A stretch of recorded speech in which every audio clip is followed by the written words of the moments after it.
afternoon, everyone.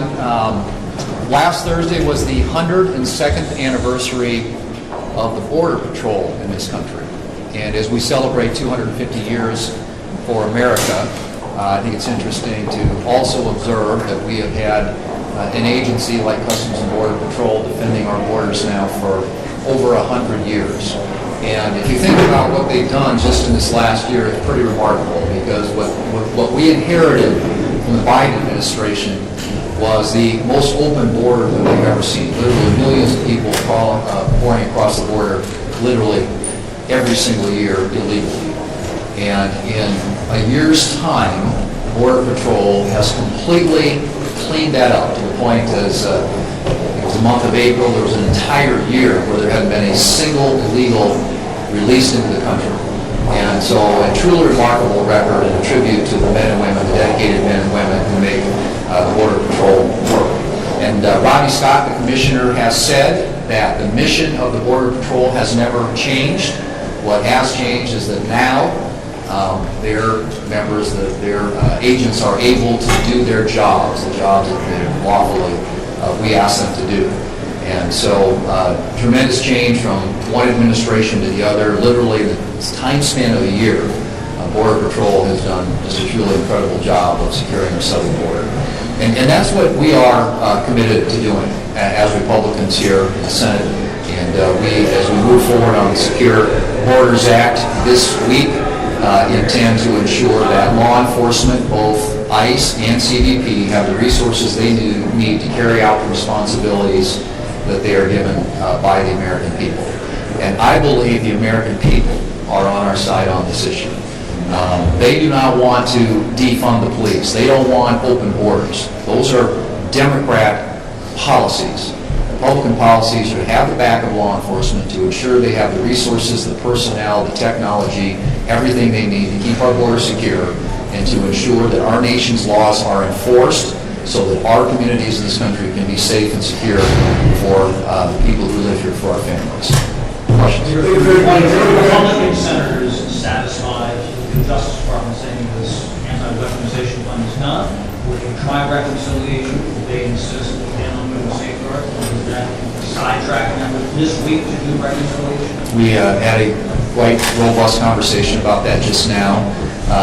The Attorney General, Todd Blanche, is testifying in the House today. I think you're probably all aware of that. And I had a conversation with him shortly, a couple hours ago, in which he sort of previewed what he was going to say. And I think his statement's going to be very definitive, very clear, and create the certainty that I hope all of our members and House members need as well in order for us to proceed on the reconciliation bill. But I'm not guaranteeing that happens yet. We're still continuing to have conversations with our members. I think, as I've conveyed to you before, everything comes down to a function of math. It's, do we have the votes? Do we have 50 votes to execute on getting a bill like that across the floor? Because we have to have Republicans hanging together in order to do that. That leader goes to your judge and just told us it's his understanding that this fund is off the table. So is that your understanding as well after speaking with the administration? That is correct. Something like this from being created in the future, or is the president's word tracking Attorney General's word enough for congressional politics? Well, and I haven't had an opportunity to see what he's saying in front of the committee in the House this afternoon, but the conversation I had with him was very definitive. Experience the acting DNI and same with Senator Cotton, Chairman of the Intelligence Committee, the kind of person you want to be in the Intelligence Committee. I'll defer to the chairman on that. We were just made aware of that appointment this morning. Obviously, it's something that if the administration decides to pursue a permanent appointment to that position, have to come through the Congress and have confirmation hearings and ultimately vote here in the Senate. But Senator Cotton, want to speak to that? We have 4 more weeks with Director Gabbard as the DNI, and I look forward to implementing last year's Intelligence Authorization Act with her to implement wide-ranging reforms that will shrink the DNI and take it back to its original intent to provide a mere coordinator or process role for the intelligence community. I have no observations on the matter. Primary. Another one of your members has essentially been pushed out by President Trump. How much more difficult does that make your job as leader? How much light of that? Well, we need, as you know, we need 50 votes to get it down here to the Senate. And we have Republican senators who understand that we succeed as a team, we fail as a team. And notwithstanding what's happened in the primaries around the country, our senators, our members, are very committed to ensuring that the Republican Senate succeeds. And in order to do that, we need to put up a record of accomplishment we need to take the American people. And I think that everybody's committed to preserving, protecting, hopefully even expanding upon our majority in the fall elections. And I would expect we'll have full cooperation from our colleagues, including those who have gone through primary campaigns. And obviously, Senator Cornyn is somebody that we've all known and worked with for a long time. We have great admiration and respect for, and we'll continue to work with over the course of the next several months. The president on a number of issues involved in organization function or war college. Do you think this is going to still there? I think the president has overwhelming support among Republicans across the country, as has been evident in a lot of the elections that have been held so far. And I think that's reflected in the work that we do up here. Obviously we've got some tough issues in front of us, and this week is no exception. And trying to find that sweet spot that enables us to get 50 votes, or in some cases, if we need to, with Democrats, 60 votes, to get legislation across the finish line is never an easy process. And we rely on the president, as does the House of Representatives, to help make sure that he's doing everything he can to help us move our agenda forward. And he continues to do that. We continue to listen to his advice and counsel, and do everything we can to help the country succeed, because I think in the end that's what the American people expect, and frankly that's what our jobs are all about.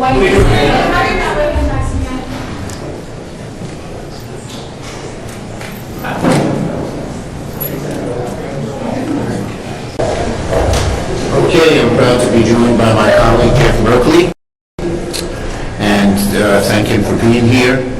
Look, Trump is turning the federal government into his own piggy bank. Senate Dems are going to stop him. Trump's nearly $2 billion MAGA slush fund and the blank check he gave himself and his family to evade all taxes is one of the most depraved schemes ever launched by a president. I can't think of any other one that competes in its depravity, its gall, and its just disdain for the American people. This corruption is in broad daylight. It's self-dealing with the government seal.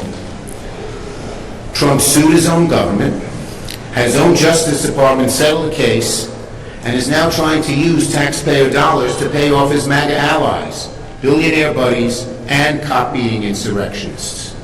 And let's be clear. Trump has not killed this slush fund. He has not revoked the special tax immunity he gave himself and his family. He has not ended the corruption. He hit a temporary roadblock. That's it.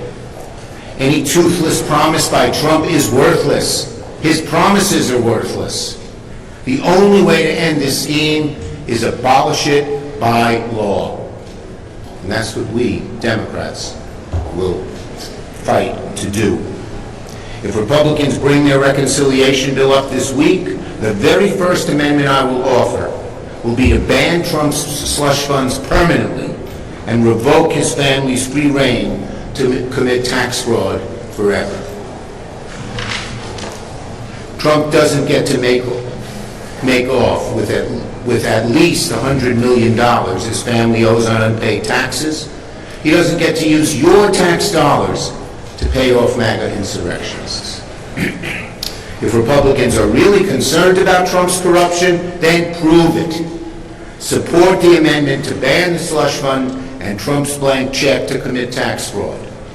This corruption is too blatant for half measures, too dangerous for toothless promises, too rotten, too very rotten to let stand. Now on the Pulte appointment. This morning, Trump appointed Bill Pulte to serve as acting director of national intelligence, something that should send a shiver down the spine of everyone. Bill Pulte has proven himself willing to act as a Trump political puppet. filing baseless, outrageous, politically motivated charges on Trump's behalf. And now Trump wants to put him in charge of intelligence? Americans need an intelligence chief to be loyal to the facts. If you're not loyal to the facts and intelligence, you're not protecting our security. He needs the intelligence and security teams to pay attention to the security of the nation, not to the political interests of one man, which is what Pulte has done over and over and over again. Just pay attention to the political interests of one man. At a time of growing threats around the world, Trump's choice makes one thing clear. He's not looking for independent intelligence. He's looking for political validation. The intelligence community exists to protect the American people, not to serve as another instrumentality of presidential retribution. Republicans should be speaking out swiftly and loudly. The job is too important. Senator Merkley. President Trump's Cash for Cronies Fund sets an American record in corruption. Think about the Teapot Dome. What did that involve? $400,000 loan and bribe given to an Interior Secretary to do a lease to oil companies for oil and gas in Teapot Dome, Wyoming. $400,000. Definitely corruption, but nothing on the scale of Trump's Cash for Cronies. Or how about Jack Abramoff? That resonates in many of our memories. Golfing trips and fancy dinners. He was characterized as the man who bought Washington. That just constitutes pennies in the couch compared to the scale of a president suing himself, giving himself $1.8 billion to hand out to his cronies and supporters.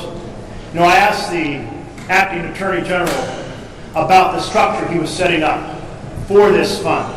And he said, well, there would be guidelines, asked him if he would insist that the guidelines include that folks who attacked police officers on January 6th could not get payments. And he demurred and wouldn't answer the question.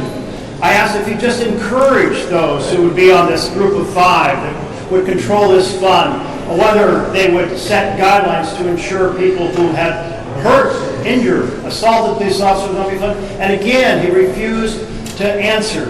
Who knows where this money would go? But here's what we do know. The Constitution, Article 1, Section 9, Clause 7, it says no funds should be taken from the Treasury, but by consequence of appropriations made by law.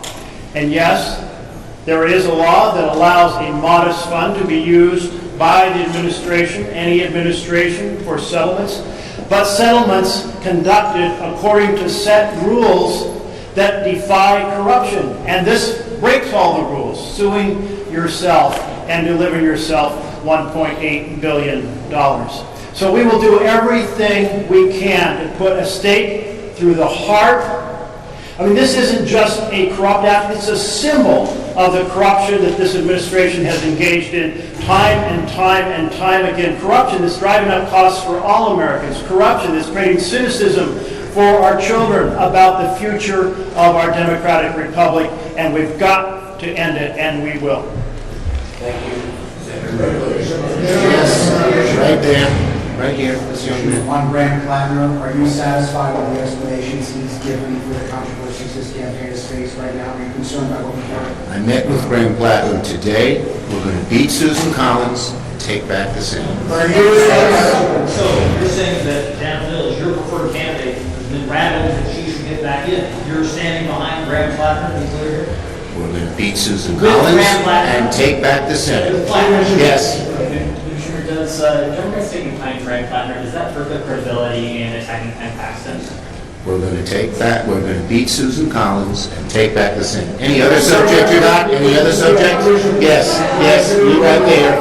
Do you believe that Janet Hill should unsuspend her campaign? We're going to beat Susan Collins and take back the Senate. Last one. You have not said if you're still being endorsing Graham Plattner? Are you still supporting Graham As I Plattner? said, I endorse Graham Plattner.